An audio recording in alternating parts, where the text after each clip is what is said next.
Until rigged elections are treated in the same way as coup, democracy will continue to be in danger. So guys, this is coming from Aisha Yusufu. We all know that the coup in Niger came as a big shock to so many people, including Nigerians. We all know that Tinubu, who is the head of ECOWAS, recently told the African leaders that he's not going to tolerate any form of coup in Africa. That we must uphold democracy. That was what he told African leaders. But you know, African leaders have failed to pay close attention to reasons and causes of coup in Africa. So guys, you can see that the problem of Africa is just leadership. We have poor leaders, you know, selfish leaders, leaders that are ready to rig themselves into power, leaders that when they get into power, they are not ready to leave. We have leaders that when they get into positions of power, they want to empty the treasury just for themselves and for their families. We have people who do not care about the suffering masses. This is the main cause of the coup we are experiencing in Africa. Leadership problem. That is the problem. So guys, let me allow you listen to the atrocities that France has been committing against the people of Niger. I tell you, these people are just revolting as a result of what France has been doing to them. Let me allow you listen to this. In Niger, before the coup, the socio-economical situation in Niger was not sound. Things were actually deteriorating drastically. And so many people, or let me say generally the Niger community, the nation had so many grievances. Out of that, the insecurity, and unfortunately Niger, among the very few countries from different regions, insecurity is boiling. Terrorism is hitting the nation in the southern part, Mali, Burkina Faso border, and the northeast of Nigerian border. Both are highly unstable. And there's no tangible and visible impact from the government side to settle those problems. So discontent was there to massive extent. But I tend to think the protection, what they are talking about, to free the country from the control of France. And that's what made Niger, the citizens from four corners of the nation came out publicly in support of the military junta. Not because of they want the military regime, no. The aim they came on board to liberate the country from the control of France. And I tend to think from there where they got in that name. So you think this is liberation? That's what Niger people are perceiving as for now. Well, we saw the initial, flash protest when the coup took place, waving of Russian flags and downing that of France. France was among the largest countries. That's the Treaty of Westphalia. Yes, please, where they came and colonized massive part of the continent, especially the central part of the continent and the western part of the continent. France had committed unspeakable crimes, perpetrated inhuman atrocities against those nations. Economical, social, political, security, justice, so on and so forth. But by 1960, France claimed that gave independence to those countries. Actually, it was just on a paper. In reality, France is still fully on control of those countries in their decisions, in their economy, in their military, in their resources. Let us bring concrete evidences. Those countries in French-speaking countries or Francophone countries in West Africa, all of them, they are compelled to use French currency. Likewise in Central Africa, about 5 of them or 6 of them compelled to use French currency. And the foreign reserve of those countries kept in French central bank. So it wasn't a matter of choice? No. And then annually they are paying to French coffers so-called colonial price for France to come and colonize Africa, to loot their resources, to destroy their lands, and now those countries are paying back annually to France for destroying their lands. And this is a point of no discussion. Any African president from those countries dare to think about to reschedule or whatsoever, definitely that will be the end of that president. So in Africa, we had about more than 115 military coups. More than 90% of them are in French-speaking countries. Let me say all of those countries, with the exception of Senegal, only the remaining either several military coups have occurred, or civil unrest, or civil wars, genocides happen in all of those countries, with the exception of Senegal. Are there evidence pointing to this? No doubt about it. Just point me a country out of them. Point for me any country. Those French speaking. I will tell you what French intelligence service had perpetrated of crimes in Rwanda, in Central Africa, in Congo, in DRC, in Chad, in Niger, in Burkina Faso, in Mali, in Cameroon, in Togo. Togo, that little tiny country. The first coup in sub-Saharan Africa was in Togo, 1963. So it was brutal, and the president by then was killed brutally. Most of those coups were carried out by France. When the president want to negotiate, definitely they will end up with bloody coups, and most were orchestrated in Paris and ordered those agents of France in Africa to perpetrate those crimes. You know, I assume it without conceding that that's what it is.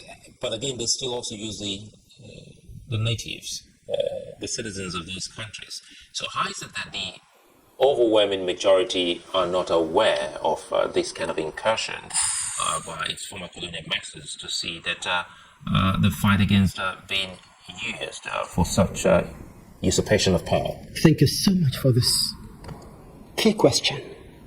In those French colonized countries, deliberately France has deprived those nations from their fundamental rights. People were disconnected from their rights. So only French agents, elements, were the elite, had access to the authority. Education was sub-zero. In Niger, the first university was in the 80s. Till 2000, they had only one university. In Mali, the first university was in the 90s. Till today, they have a handful of universities in the whole nation. This is one of the largest countries in Africa. So tertiary institutions had to be in France? They do not exist. See about their infrastructure, sub-zero. The institution, nothing. In Chad, we had the first university was 78. Until today, there is no sound public university apart from University of N'Djamena. So at that stage, what do you expect? The nations are cut off from their own authority. Only few elites who have been trained and to serve France are there, retorting among themselves. And all are identical cases. So what's the place of the sub-regional bloc, ECOWAS, in all of this? We shouldn't forget ECOWAS is economical committee. It's not a military. It's not pure political. And let me be brutally honest. Most of our African countries are not yet independent, whether French-speaking or English-speaking or Portuguese or Spanish. Most of them are still, their final word comes from the colonial masters. So those our regional and continental institutions are receiving their directives directly from the colonial masters. So let me just point out one incident. We have one nationalistic, sound African lady, Professor Arikana, Zimbabwean professor. I salute to this great woman. She's an icon on African revolution. She's been speaking. She's been speaking. Very well. And we're supposed to in Africa, every leader to speak with her voice. But unfortunately, due to the reason most of us we know, they are afraid to come out. She was ambassador of AU ambassador to US. She come out on YouTube. Part of what I'm saying, she brought them. Within 24 hours, her appointment was terminated. An African ambassador in US criticizing French wrong policies against Africa, which are clear crystal crimes perpetrating France in all those African countries. With evidence, she brought them. What is the crime there? And the same France always chanting and making hell of noise that we have freedom of expression and democracy and whatever, have been telling us, teaching us, preaching us. Is that the rule of democracy? Is that the freedom of expression?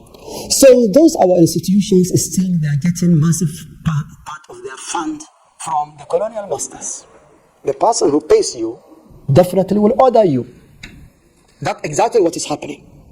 Unfortunately, ECOWAS meeting on 30th of last month, on Sunday, to me it was an embarrassing.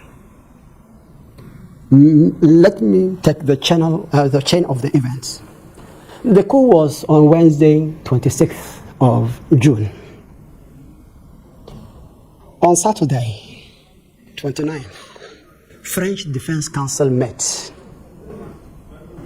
on extraordinary meeting regarding the coup in Niger. Was the coup in Niger or in France?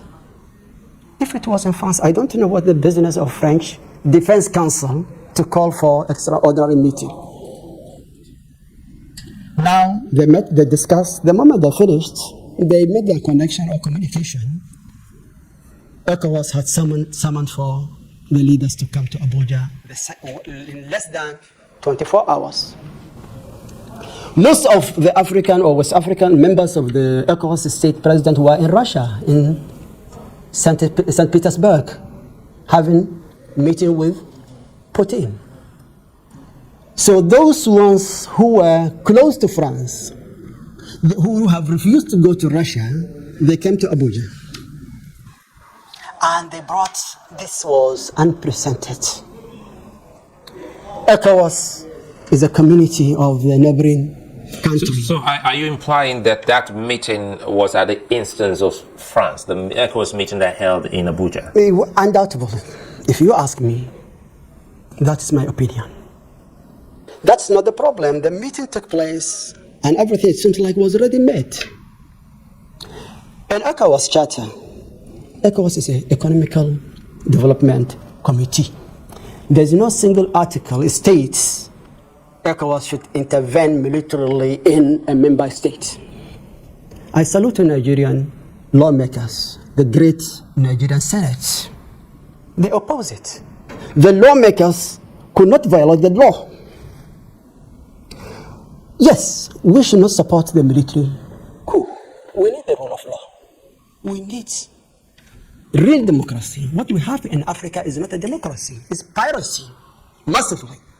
Most of our elections are rigged. So let's look at way forward. Ibrahim, you've seen Lamido Sanusi meeting Tiani, and we also understand that there's a large Tijaniya sector in the Niger Republic. He's been the only one who's been so lucky to have a sit down with Abdurrahman Tiani. So do you see an end to this, political logjam in Niger? Well, for military junta accepting Lamido Sanusi, less than 24 hours, another delegation came and was rejected. UN, AU, ECOWAS. The reason ECOWAS used actually aggressive manner in the first place provoked those military junta. Military coup is not something peculiar to Africa. As I said earlier, we have over 115 military coups. In Niger alone, there are 5 military coups earlier. Within the last 3 years, we had 7 military coups in the region, in Africa. None was approached with the approach have been received by this military junta. So they were reacting vigorously.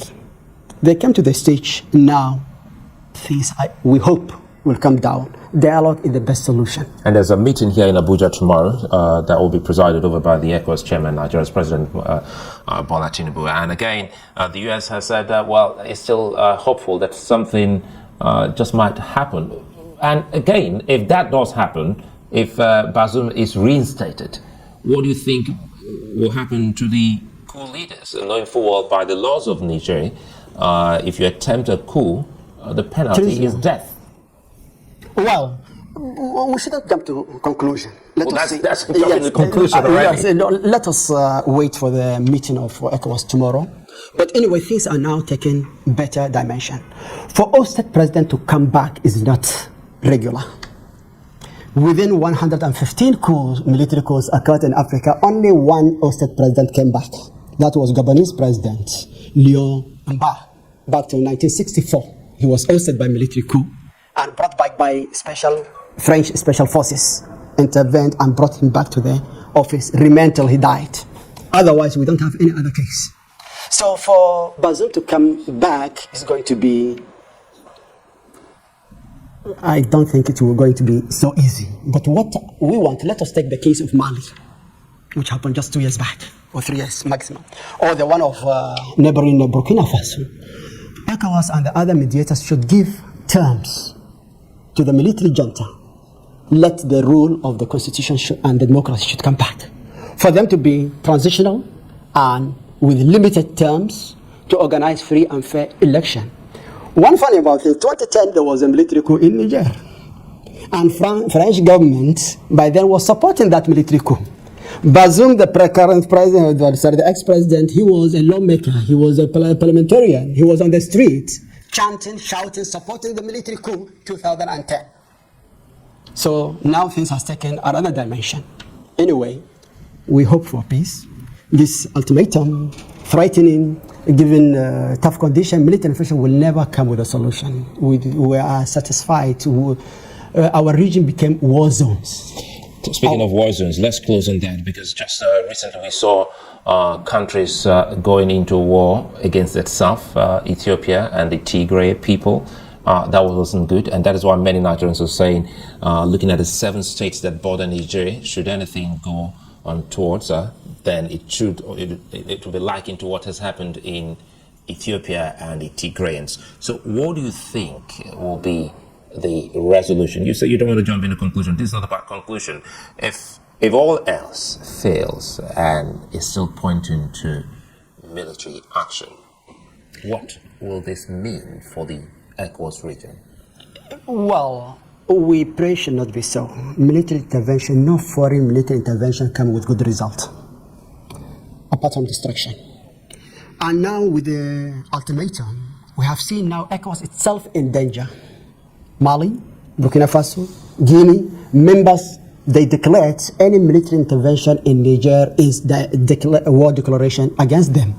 And they promised will withdraw from ECOWAS. So it's not a joke, it's a very serious issue. So it's going to be the region of war in case it happens. Sorry, before I should forget, what France really wanted to bring back Bazoum through what France has done in Ivory Coast 2010 against Laurent Gbagbo. That's really what France wanted to do. But for French forces to come openly, definitely it will anger the continent and the world as well.